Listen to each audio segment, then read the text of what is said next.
Hello, Engineering Space Cadet. So, if you watched the last video, you remember that we were introduced to a concept called methods. Methods are basically ways of using reusable code. But let's say, for example, when it groups that code that we write, a bunch of methods, and we want to call in all that code. Now, technically, you can make an entire file full of methods and just call in specific methods.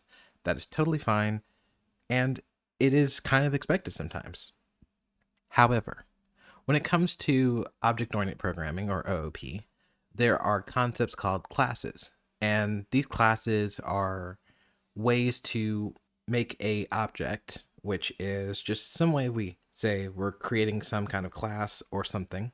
And we use that class and do a bunch of things on top of that class. So maybe we want to take one class and use that for another class, or we want to create a class object that we can call in all the methods to without needing to individually call in different methods.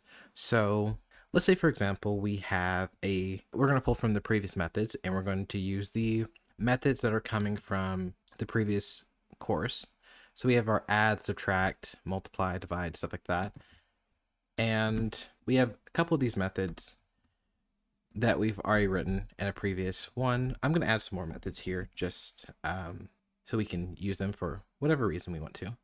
And we're going to take sub, and we're going to have divide as one method, x and y. And we're going to return an integer of x. And we're going to divide that by an integer of y. And we're going to keep this an integer, so we're going to take the result of this and wrap it as an integer. And then we're going to have another method called multiply, where we take the same values, x and y, and we're going to return an integer of x multiplied by an integer of y. Okay, so this is no problem here. We can use these methods for whatever we choose to do. And here I'm just going to comment these out. Now, like I said earlier, you can absolutely import methods from other locations. So if we were to do from methods, import add, subtract, multiply, and divide. This is totally fine, because we're just pulling this from a specific file, and we can still use the same methods. So if we use 10, or we'll put number 1 is equal to 10, we can still use the same add method here. And we're going to add num1, and we can just put num1 again because it's just a placeholder. And here we'll just print it. And run this. There's no problem here, right? If you just need individual methods that can do a specific thing, this is no problem. You have individual methods. We can call it add in, subtract in, multiply, divide. If we only want to use one method, we could do that. There's no problem there. However, let's say, for example, we want to group all these together and just call in one thing. This is where classes can be incredibly useful, where we can create a class object, and that class object that we create can have all these methods put inside of it, and we just shrink it all down to one call, and then call in one instance of that, and are able to use all the methods inside of it, such as the add, multiply, subtract, and divide. So for now, we're going to take these, just going to remove them, and we're going to declare a class by using this class keyword. So now we can just use a calculator, and we have a calculator class. Now, this doesn't actually need these. This doesn't hurt the code, but it's not necessary unless you're passing in something like another class, just to use that as a concept of inheritance from OOP, which we'll go into in another video. But for now, we're going to create a instantiated version, or init, or we're going to initialize this class. And for now, we don't actually need to put anything in there. This is going to be useful if we want to pass in parameters directly into the class and then use those class parameters or arguments at that time to fill in a bunch of information where we won't actually need to do anything else. However, for this video, I may not go into that because it seems like it may just be a little bit more confusing than it needs to be. So here we're going to create an add method. And you see, whenever I create this add method, there's a self. And you're probably wondering, okay, so what's the use of this self if we're going to pass in an X and a Y anyways? Right? It's like, this is just an extra parameter. Do I have to actually pass that in? Well, sometimes your code is looking for a self, so the class object, and it can't find that class object, so it will give you an error. But in this case, we can use it for other things. So let's say, for example, we have a self dot number 1, and we set that equal to 10, and we have a self dot number 2, and we set that equal to 10 as well, or maybe just 20. Here I can take an X and a Y, and I could use the X and Y if I wanted to, or I could just use the self num1 and num2. So what we'll do is we'll take this value and just keep it here. We're going to return self.num1 plus self.num2. And as you can see, it's taking from this init method here and creating its own method using this. So we don't actually have to declare a num1 and num2 because they're already declared in this init method. Now if we pass in parameters into the class, this could essentially do the same thing as well. So for here, we're just going to create an instance of this class, and we're going to call that C1, and we're going to equal it out to calculator. And when you call in a class, this is when you have to use in your parentheses. So we're going to create this instance of the class, and we're going to call C1 dot add, and then we're just going to run classes.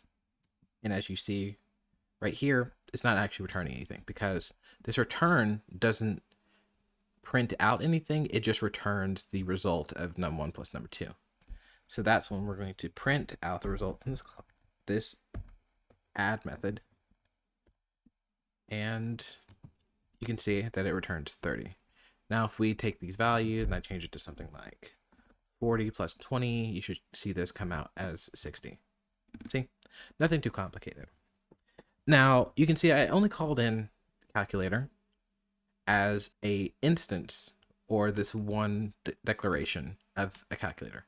So if I wanted to, I could create multiple instances of a class, have multiple C1, C2, C3s. But for this purpose, we don't actually need to do that.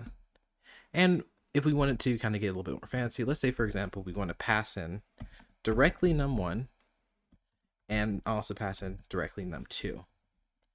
So we have num1 equal to num1 or self.num1, and then num2 equal to self.num2. Then we can take these values and put in 10 and 20 here, and we'll get a very similar result. See? This is just the usefulness of a class. You don't have to do this selves. You can actually have methods in this class that take in X and Y, and we can just return X and Y. See, there's no problem there. However, for good coding convention, this will complain because it's saying, it will say basically that you don't use a self. So you can use a decorator to just call it its own method without needing the self. So you could call it a class method without needing the self and it not giving you arguments about that. So if we had this and we don't instantiate these values, calculator class, and we just remove this here, and also remove these because we don't need them. We can just do a pass, which is basically saying ignore this. There's nothing in here. We're not doing anything, so just ignore it. And then we can use this class method and just pass in 10 and 20 for X and Y, and it's requiring see Perfect explanation. See, this class right here is calling self, but since self would have been the indication of this class itself, there's no class being called, or no instance of the class. It's calling calculator, and it goes, well, there's no self. So we use that, and then boom. These brackets fix that problem. If you don't do that, it just gives you an error. So without the brackets, you can see it's looking for a self, and then you'd have to pass in something like C1 as the self method. And then X and Y. Let's see if it runs. See, that's the only difference. But instead of, and in order to just avoid that, we can just pass in, those parameters, or those parentheses. So from here, we can actually just take this and create a bunch of just different methods inside this class. So we can take this, Control V, Control V, Control V, and Control V. And you can see that all these are outside of the class, so we just hit this as Control Z back again. I'm going to highlight all this, and I'm going to hit Tab. And now they're all back inside of this class. And here we're just going to replace this here with a subtract. And this is a little too spaced out. So it turns X. Let's make sure. Good there.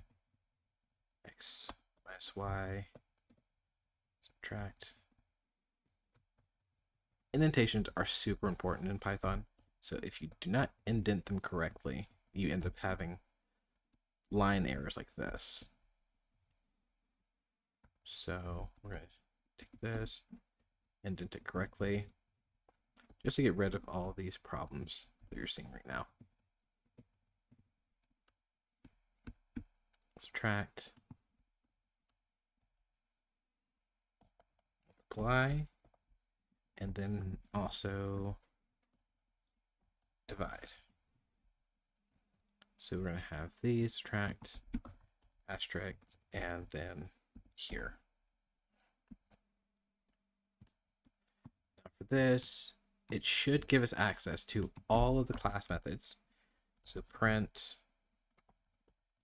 C1 dot multiply. And we should be able to multiply something like 5 and 5. And let's just run it. And there you go. A lot of this stuff right here is just, a little bit of syntax stuff. I can clean it up a little bit more. And you can see that it's looking for PEP8 and it's expecting a blank line between. Right? So it's expecting this blank line just for PEP8 standards.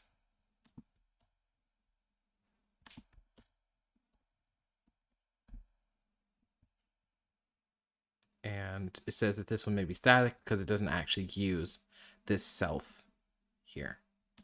So you could declare it as a static method and just get rid of all of these things because it's not actually using the self at all. So you could use @static method, and then we just remove that self. I think I may have seen class method. Did I say class method earlier? Either way, this static method here will just allow us to use it for the class without needing to have the self inside there. So then you won't get an argument of something saying, hey, we're missing a self. Not absolutely necessary, but it's useful if you're not going to use any of the features of the self. So here we're just going to add these decorators. And we're going to have this static method here. And this is more of an advanced topic like decorators. It's probably not something we need to go into so much here, but just know that you can stick this on the top of most of your methods that do not require a self and get rid of the self if you wanted to. I don't know what that sounds very philosophical. I did not mean it to. So yeah, so we can run the same thing, no problem. Now you can see that it's running inside of this its own class, right? You can already see that it's running this calculator class. So whenever I call this instance in, you're like, okay, well, it's already in the same code, so there's no problem. Luckily, the brilliant thing about having classes, you can call them into different programs. So let's say, for example, we want to create a new program, and we ask for input. So we're going to use the concept of conditionals, and also we're going to use the concept of like classes. So we're going to make a very basic program asking the user for some input. So we're going to have an option, which is equal to an input. And this prompt is going to ask us, what would you like to do? And then we say enter add multiply, divide, or subtract. Okay. So we can just have that as our input, and we'll just take that here. And then we'll make a bunch of, we can do the match case, or we can do the if else. So we're going to take this, and we're going to move this down a little bit because we're going to import from from classes, we're going to import, and this is how you declare a import specifically from a specific file. So if you already have a file installed, like a library or something like that, you're calling from that import a specific class. In this case, the class is calculator. Now we're going to get to using it. So we're going to have if option equals add. In that case, we're going to have we're going to start here by creating a class instance, or an instance of the class. We're going to call this C1 is equal to calculator. So in this case, if the option is equal to add, then we can use C1.add, and we're going to ask them for an input. So input, so we're going to have x is equal to input, enter first number, and then we're going to do the same thing for y. C, Control V, create y, enter the second number, and then we can have a little print statement. So we'll have this print statement as print. And what we're going to do with this string is we're going to create an f string. This f string just allows us to pass things directly into the print statements string, so we don't have to use the format method. So num1, and then we're just going to add these brackets and add in x plus num2 and the brackets again. This is y2. Num2, which is y, equals, and then here we're going to add in the method that we just had. So C1 dot add, and then we're going to pass in x and y directly into it this way. So what this should allow us to do is, if the option says add, then we'll be able to do an add. So we're going to run this test class and ask what we like to do. We're going to put an add, enter the first number 10, second number 10, and you can see that num1 and num2 is equal to 10, 10, which is concatenating them. So we need to go back into the code and fix what's going on there. 1, 2. And this is probably back in this class because this is string that we're passing in. We need to enforce it to go to an integer. So we'll just enforce this to an integer, force this to an integer. And yeah, so we'll just do that. And force all these to integers. So that next time, whenever we input the string, we don't actually have to worry that it's just going to concatenate the string together like it just did. Now, for this divide, we're going to do something a little bit special. We're going to have a double enforced x and a double enforced y for the int, because otherwise this would just return as a float. So we're going to go back to this test class method and we're going to run it again.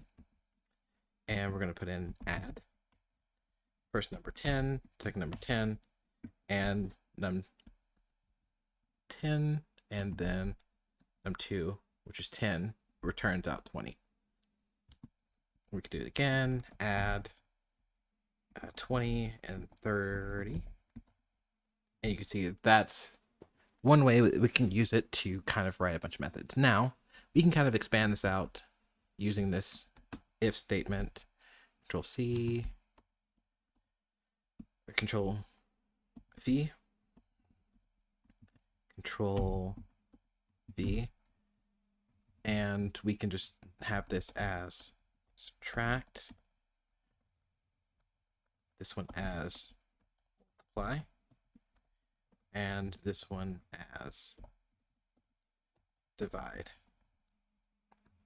Now here, we can just have a bunch of ifs, or we can do else if here, else if here, and else if here.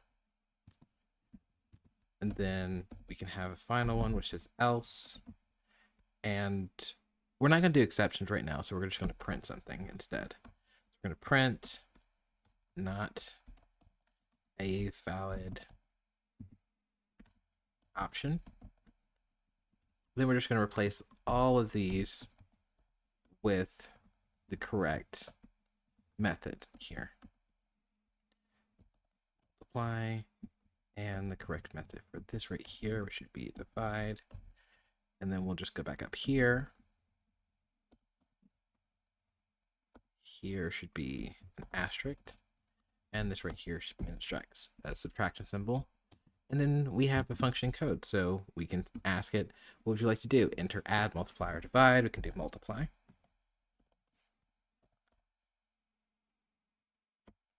And enter the first number. We're going to multiply 10 and 10, and it gives us 100. And see, this is like a more intricate code that we can test out, right? So let's put an option that's not going to be in those if-elses, like modulo, not a valid option.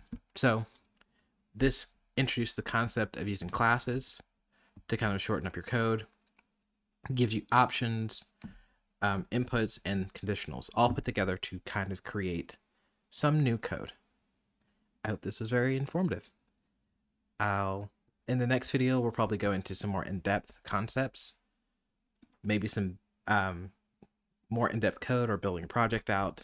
But this is just kind of introducing you to the concept of classes and building upon all the other videos that you've probably watched. So I'll see you next time. Thank you for watching.